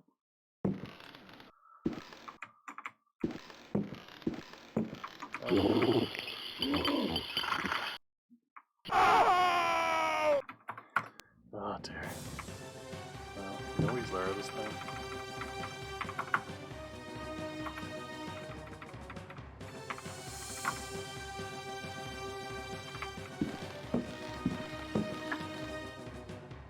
Nothing important.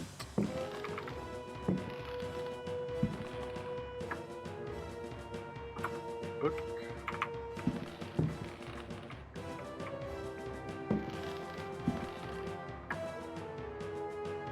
Nothing important. Right. There's a mechanism to trigger. So I can't push, I guess.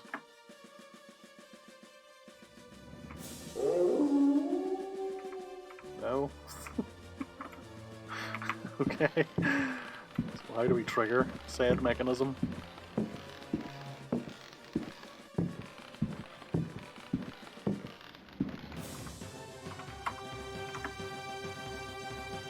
Nothing important. Leave the oil lamp, please. See if we can push this.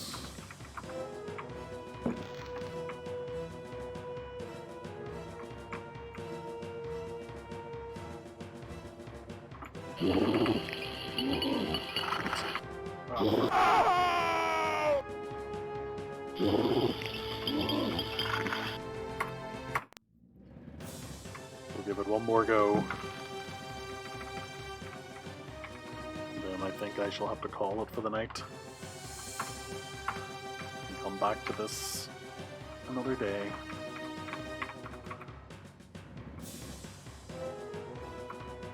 Put that on the ground.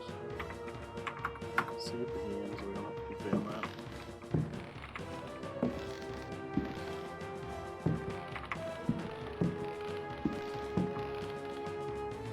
There's a book here, right? Yes. Let's read the book, perhaps. The Sons of the Sun and of the Shadows. Lieutenant Lope de Vega's account of his astounding travels to the land of the Aztecs. Holy Christ! Cried Captain Cortez, astonished by the strange rite we beheld. We found the savages half naked, They were throwing balls of silver and gold at each other.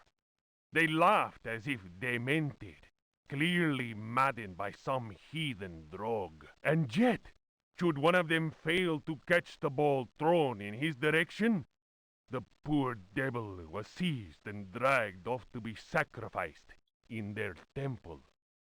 As we discovered, this frightful game was a ritual most holy to them, and symbolized the movement of the heavenly bodies. The dropping of a ball foretold a catastrophe. That is what the Aztecs believed in their godless ignorance. Their countless deities could only be appeased through endless human sacrifices. The victim's heart, which was still beating, lay in the hand of the murderous priest. The interior of the temple was surprisingly cool. The weight of our armor, our exhaustion, even the burden of our suffering, they were all banished by a sense of awe that the crudely magnificent altar instilled. In the tomb-like silence, a deep voice chanted an incantation. The majestic statue of the water goddess, Chalchihuitlicue, seemed to throb with vitality. This massive stone, draped in a golden cloak and studded with precious stones, was coming to life before our very eyes. Horror of horrors! The granite eyes of the statue, empty of life only moments before, were now injected with blood. We staggered back in amazement. Dom Jose was taken by a fit of convulsions. He tried to raise up his crucifix, as if to ward off an attack by demons. The heathen priest laughed cruelly. The statue's mouth cracked open in a deathly grin, bearing teeth sharpened to dagger points. Captain Cortez cried, "Attack!" But it was no use. We were glued to the spot. We were unable to move. Our armor seemed to be bolted to the temple floor. Our legs weakened, and we collapsed in a thunder of steel. Only Cortez had the presence of mind to unsheath his dagger. He hurled it at the cackling priest.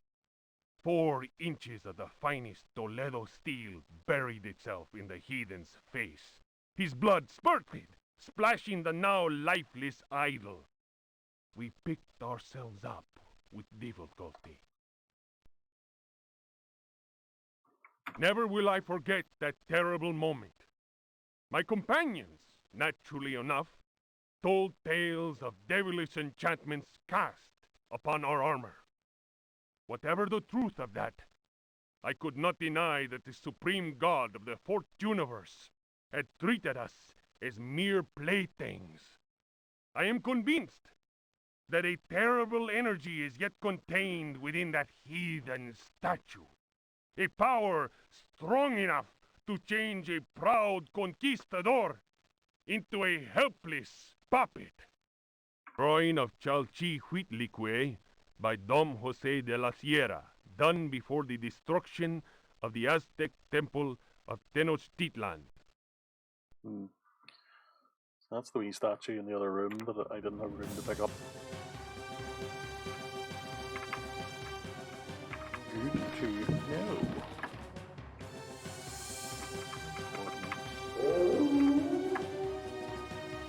There is a mechanism to trigger.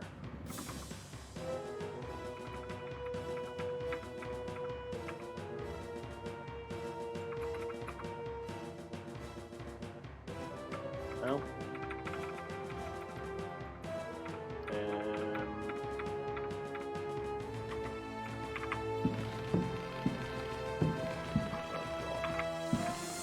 Can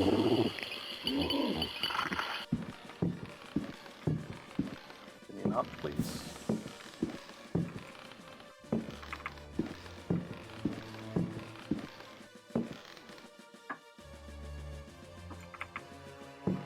Important. Another book. important. Important.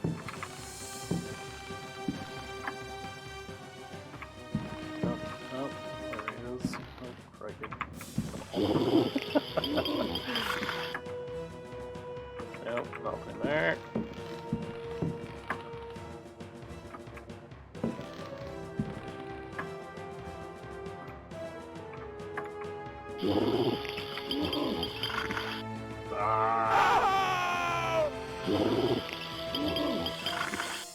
Okay, we'll come back to this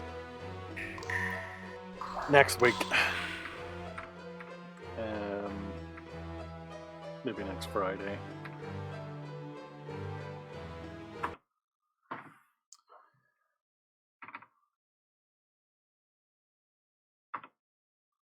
So there we go. That's that. Thanks for tuning in. Thanks for watching. I'll be back on Monday evening. I'll be starting Riven, the sequel to Myst, if you're interested in that. And yeah. Thank you very much. Have a good weekend, and I hope you enjoyed my first foray into Alone in the Dark. It's a frustrating game at times, but I'm intrigued and I do want to play more of it. So I'll maybe make that a Friday thing, and I'll get started on Riven Monday, and I don't know what I'll play on Wednesday, but I'll figure that out next week. Okay, so have a good weekend and take it easy.